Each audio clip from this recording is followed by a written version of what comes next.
Hello, fellow mentors! Good day and mabuhay sa inyong lahat! Welcome to the program CONSOL SCI2. For this episode, we discuss the learning strategy in science, which is the experiment. So stay tuned! Let us first define what is meant by experiment. So according to Merriam-Webster dictionary, that experiment refers to an operational procedure that carry out under the control conditions in order to discover an unknown effects or laws, or to test or establish an hypothesis, or to illustrate a known law. So the experimental approach is procedure of making a statement that what one thinks is true and finding a way to test the statement.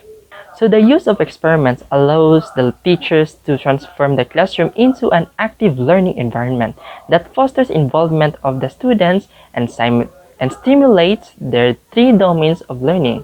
We have the cognitive, the psychomotor, and the affective learning.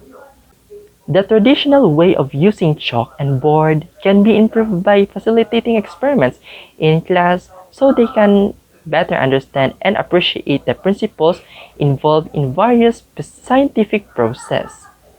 So there are conditions when the teachers can use experiment rather than furthermore traditional approach for the following reasons. Reason number one, we have the experiments can be used to introduce new ideas or to clarify puzzling aspects of topics with which the students typically struggle.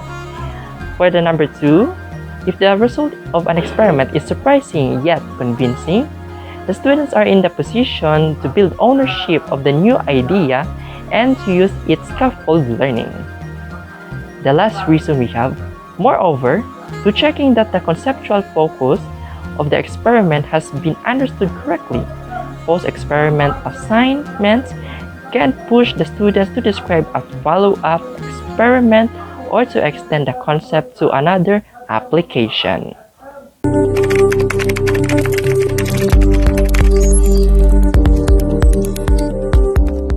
Hi everyone! I'm going to continue to discuss topic by Erica Gonas. By the way, I'm Faith C. Herrera and I am going to elaborate to you the importance of experiment. I believe that mostly teachers today are tired of monotonous style of teachings. They are lecturing some sleepy students who only want to have that kind of material like highlighting keywords in their books. But fortunately, we as teachers, we need to engage our students in active learning to exploit their natural curiosity. We found that conducting experiment is an effective and enjoyable way of moving from passive to active learning. Somehow, experimentation started with an experiment, of course, and teachers can use experiment instead. And I'm going to discuss to you some traditional approaches for the following reason. Experiment introduce new ideas, clarify some puzzling aspect of topics where the student typically struggles. So mostly, learners are struggling if they are new to the experimentation, but by the way, it is normal. If the result of an experiment is surprising yet convincing, the students are in position to grab that new idea and use it to another aspect of learning. In addition, if the whole session are already understood by your students, we can give them post-experiment assignment, yung magbibigay ka ng assignment sa kanila na gagawin nila sa kanilang bahay and to extend their understanding, their good application for them na mas ma-clarify nila and ma-nailed nila yung good conclusion. Classroom experiment keep the learners active in many or in numerous ways depending on the nature of the particular experiment. And kasi sa experimentation kasi, the students may active in generating data or behavioral observation. They're active kung ano yung bago sa kanilang mga mata. If experimentation is mas effective, mas mamamangha sila and they might say such as, wow, now I know, or quoted like this, wow, ngayon ko lang yan nalaman. The students analyze data, example, or other models. Kumbaga, they tend to interpret the data and begin to find all possible implications. Next one is the students answer leading question posed by an instructor and compare their answer with those of other students. Kasi guys, the interaction between students and teachers is one of the important features of the classrooms. Kaya if they analyze the result of the experimentation, they begin to compare their understanding with their classmates. And note raising question is one of the most important learning skills that students needs to be taught. And you as a teacher, you need to ensure and take a look to your student if they are working in groups so that they can solve the specific problems and they can predict how changing the experiment will change the outcomes. Here in the last part of the experimentation, your students can now express and explain the experimental results to the classroom, and you as a facilitator, you need to criticize all their theories. And I believe that experimentation is one of the enjoyable way, and it also helps to exercise their critical mindedness of your students.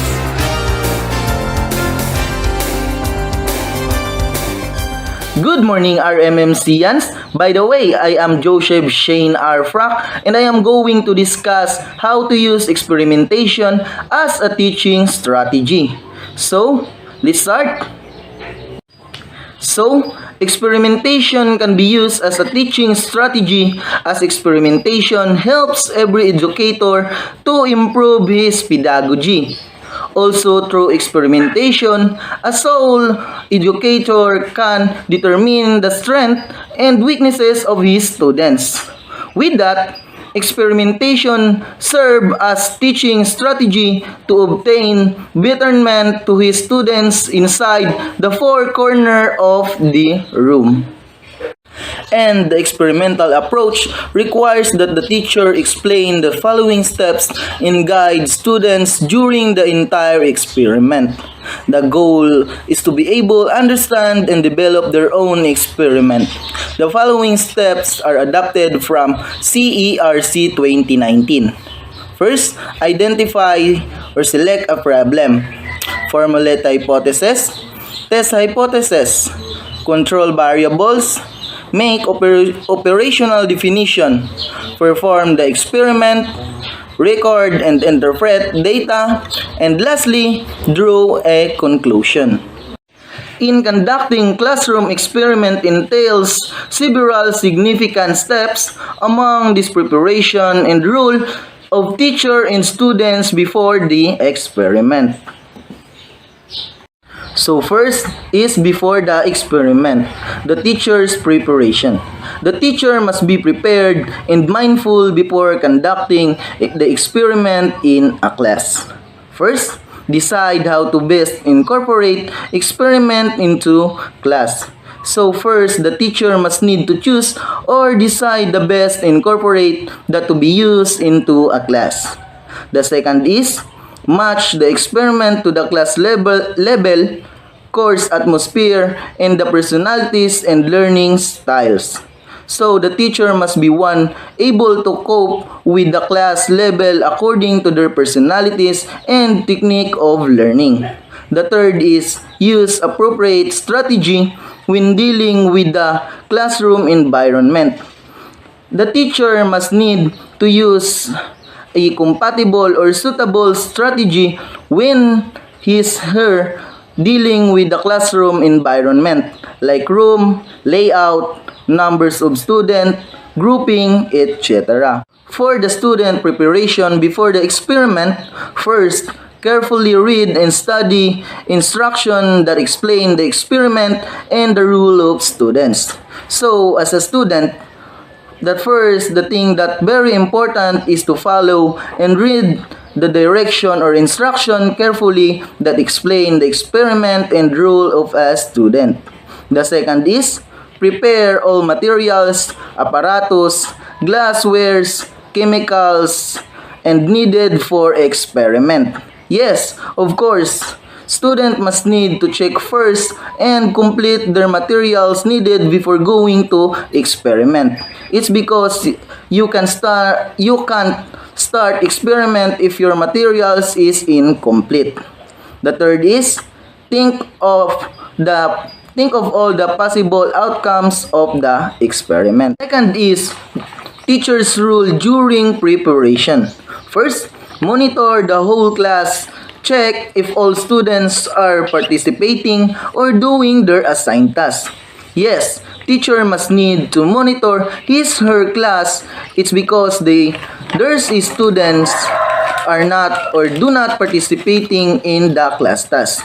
So that's why teachers need to check all students if they doing their assigned tasks. Number 2, assess the students' performance.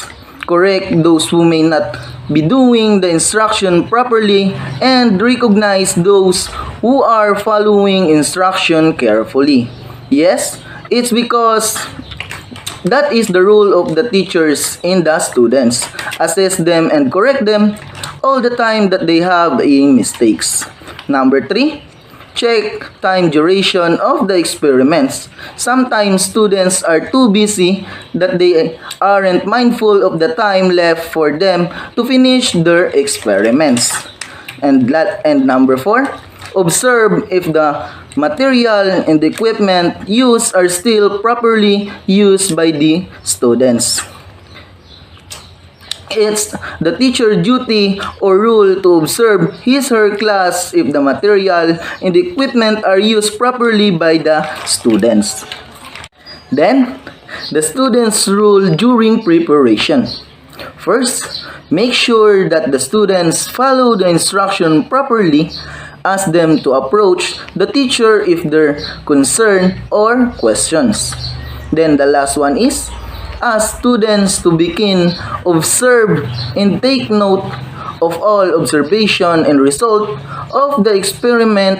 Document the experiment by taking pictures of the result in the students while performing the procedures. That's all the preparation and role of the teachers and students before and during experimentation. Hope you learn. Good day and God bless. Good morning, RMMC. My name is Erjan Ehanola and I will continue the report of Joseph Shane Prack about how to use experiment as a teaching strategy. Number 3.